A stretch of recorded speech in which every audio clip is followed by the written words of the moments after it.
अस्सलाम वालेकुम, वेलकम जियानू, सत श्री अकाल, welcome to my new video. और ये वीडियो है एक व्लॉग। यस, पिछले महीने में गई थी दुबई और इस शॉर्टेस्ट ट्रिप की मैंने बनाई वीडियोस और अब कर रही हूँ आपके साथ शेयर।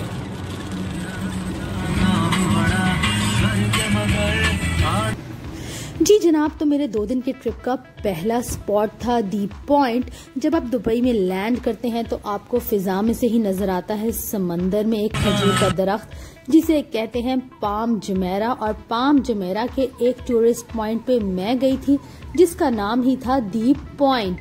जी जनाब, खूबसूरत नीले पानियों के बीच में घूम फिर के मैंने बहुत एंजॉय किया और वहाँ के ही एक रेस्टोरेंट एशियन डिस्ट्रिक्ट में खाना भी खाया। खाना बहुत मज़े का था, लेकिन खाने को छोड़े वहाँ का माहौल ही कुछ अलग था कि बस बहुत ही पीसफुल अच्छा महसूस हुआ। तो जनाब, ये जो दी पॉइंट टूरिस्ट स्पॉट है, यहाँ पर बहुत सारे शॉपिंग मॉल्स थे, रेस्टोरेंट्स थे, दुनिया भर की ब्रांड्स की दुकानें थीं और बड़े बड़े नामों वाले रेस्टोरेंट मौजूद थे। हम थे पाम जुमेरा की ईस्ट साइड पर, जहां ये बीच के साथ साथ पानी के साथ साथ बना हुआ था वॉकिंग ट्रैक। इस ट्रैक पे वॉक करके भी अलग ही लुत्फ मिला। तो एक एक मिनट यहाँ पे बहुत बहुत अच्छा गुजरा। और ये ट्रैक आप देख रहे हैं, ये है मोनोरेल जो पाम जुमेरा को दूसरे इलाकों से मिलाती है। ये थी दुकानें जहाँ से हमने थोड़ी बहुत शॉपिंग वॉपिंग की। कुछ चीज़ें बहुत एक्सपेंसिव थी, कुछ बहुत रीजनेबल प्राइस में भी मिली और कुछ हमने कभी वहाँ पे शेक पिया, आइसक्रीम खाई। खाने पीने की भी बहुत ज़बरदस्त दुकानें थी। तो ओवरऑल ये बहुत ही अच्छा ट्रिप रहा और मैं चाहती थी कि मैं अपने 2 दिन के इस विजिट में ज़्यादा से ज़्यादा जगह देख लूँ और palm Jumeirah number 1 top list पे था।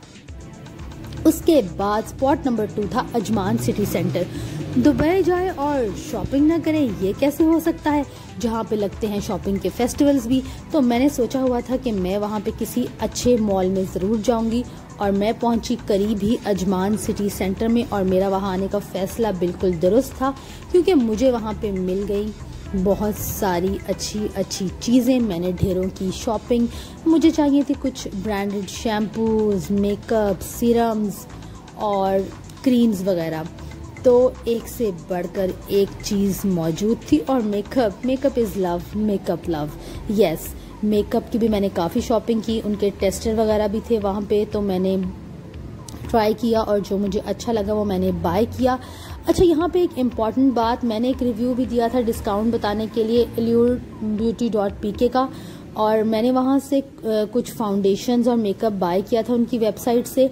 और जब मैंने यहाँ आके, जैसे ये वाली पेरिस की ब्रांड है, इसका फाउंडेशन इनके टेस्टर में चेक किया तो बिल्कुल एल्यूर ब्यूटी से ख़रीदे गए फाउंडेशन जैसा था, जिससे ये कंफर्म हो गया कि उनकी वेबसाइट पर ब्रांडेड मेकअप मौजूद है। तो मैं नीचे डिस्क्रिप्शन में उनका लिंक दे दूंगी, आप बेधड़क होकर वहाँ से मेकअप ख़रीदें।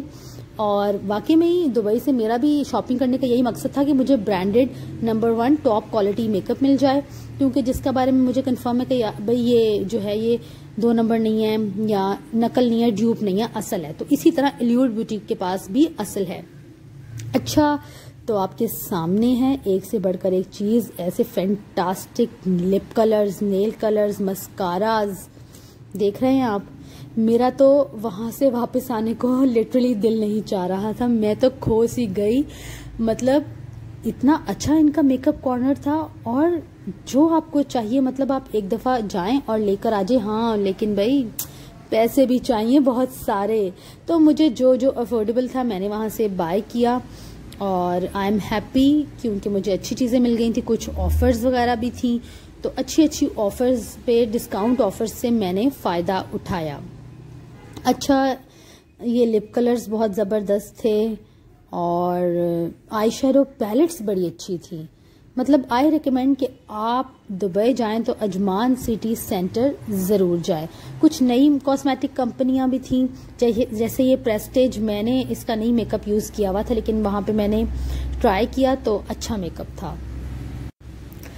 बस मैं तो देखती गई और घूमती गई इस शॉपिंग मॉल में। अच्छा, वहाँ पे मैंने कुछ नई ब्रांड्स और कंपनीज़ की चीज़ें भी देखी। इनके मैंने शैम्पूज़ और लोशन और हैंड क्रीम्स ख़रीदी हैं और अब मैं उन्हें काफ़ी दिनों से इस्तेमाल कर रही हूँ, तो काफ़ी अच्छा रिजल्ट है। तो पाकिस्तान में ये ब्रांड्स अवेलेबल नहीं हैं, लेकिन वहाँ पर ये थे एंड आई रिकमेंड कि ये बहुत अच्छे हैं। अगर आप पाकिस्तान से बाहर हैं तो ये आप यूज़ कर सकते हैं। मैंने वहाँ से एलोवेरा जेल भी ख़रीदी, क्योंकि मेरी डेली रूटीन में एलोवेरा जेल बहुत ज़्यादा इस्तेमाल होती है, तो मैं वहाँ से एलोवेरा जेल भी लेके आई थी और बिलीव मी बहुत ही ज़बरदस्त है वो। तीसरा स्पॉट था मेरा दुबई ग्लोबल विलेज। जी जनाब, अभी जब मैं वहाँ पे थी तो ये ग्लोबल विलेज स्टार्ट नहीं हुआ था, लेकिन आफ्टर डिनर हम पहुँचे ग्लोबल विलेज और वहाँ पे कुछ कंट्रीज़ के स्टॉल्स सज चुके थे, तैयार थे। कुछ कंट्रीज़ के अभी तैयार नहीं थे, तैयार हो रहे थे, लेकिन मैंने घूमने फिरने का ये मौका ज़ाया नहीं किया और ग्लोबल विलेज की खूब सैर की। जी आपके सामने है मराकेश, सऊदी अरेबिया और इसके सामने ही इजिप्ट का है। इन सब के स्टॉल्स तकरीबन रेडी थे और ऐसी खूबसूरत लाइटिंग की हुई थी, मैं आपको क्या बताऊं, दिल खुश हो गया। जी दुबई ग्लोबल विलेज असल में एक ट्रेड फेयर टाइप चीज़ है।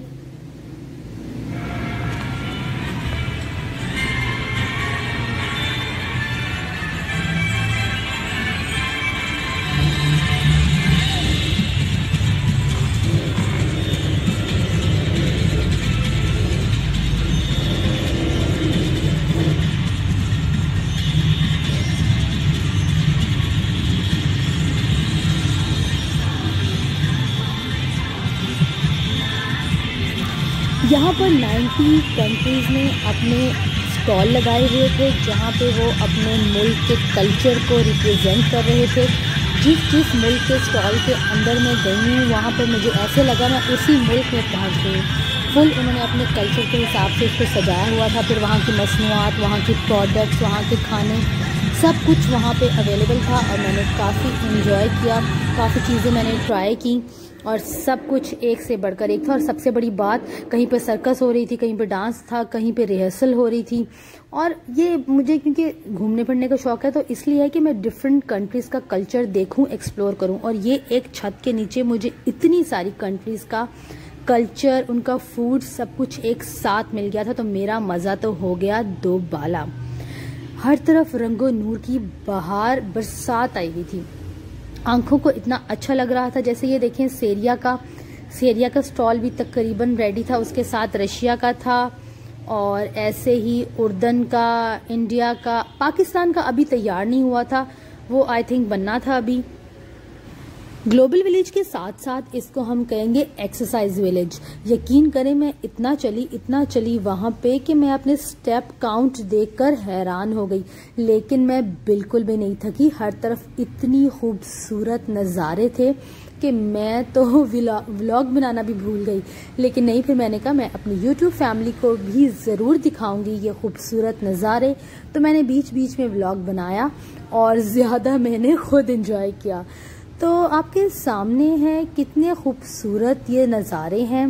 यूरोप का तो बिल्कुल रेडी था और अंदर बल्कि वो कुछ सर्कस वगैरह भी हो रही थी, जो काफ़ी थोड़ा रश था, तो मैं इतनी वीडियो नहीं बना सकी। लेकिन overall it's an amazing experience. I suggest कि आप ग्लोबल विलेज के दिनों में ही दुबई जाएं और ज़रूर जाएं वहाँ पर। ये काफ़ी सालों से हो रहा था और इस साल तो 25वां ग्लोबल विलेज था और उसकी सिल्वर जुबली थी, तो कुछ ज़्यादा ही तैयारियां की हुई थी। मतलब एंट्रेंस से ही आपको फील हो रहा था कि it's very magnificent huge festival. और ये देखें क्या खूबसूरत मौसीकी है। यही मौसीकी मुझे खींच लाई इस स्टॉल तक। ये मराकेश का था, साथ ही उर्दन और भी थे।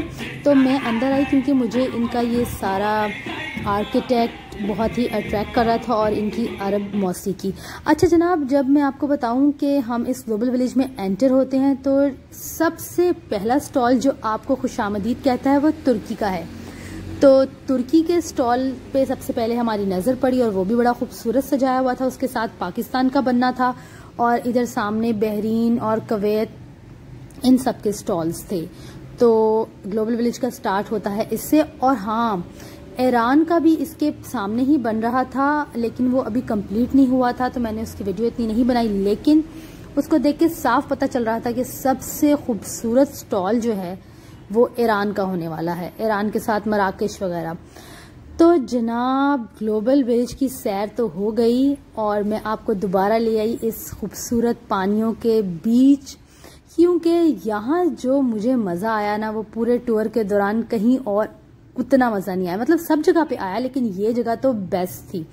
मतलब यहाँ आके आप इतना रिलैक्स फील कर रहे थे, आंखों को इतना अच्छा लग रहा था ये नीला पानी के वापस घर जाने को दिल नहीं चाह रहा था। और सामने ही वो मशहूर जो दुबई का एटलांटिस है वो भी मैंने देख लिया। तो ओवरऑल बहुत ही मज़ा आया मुझे यहाँ पे। और जाहिर है फिर कुछ शॉपिंग वॉपिंग भी की थी जो सबसे स्पेशल मेरी ख़ास रही। तो this is my vlog. I hope आपको अच्छा लगा। अपना बहुत सारा ख्याल रखें। Thank you. अल्लाह हाफिज़।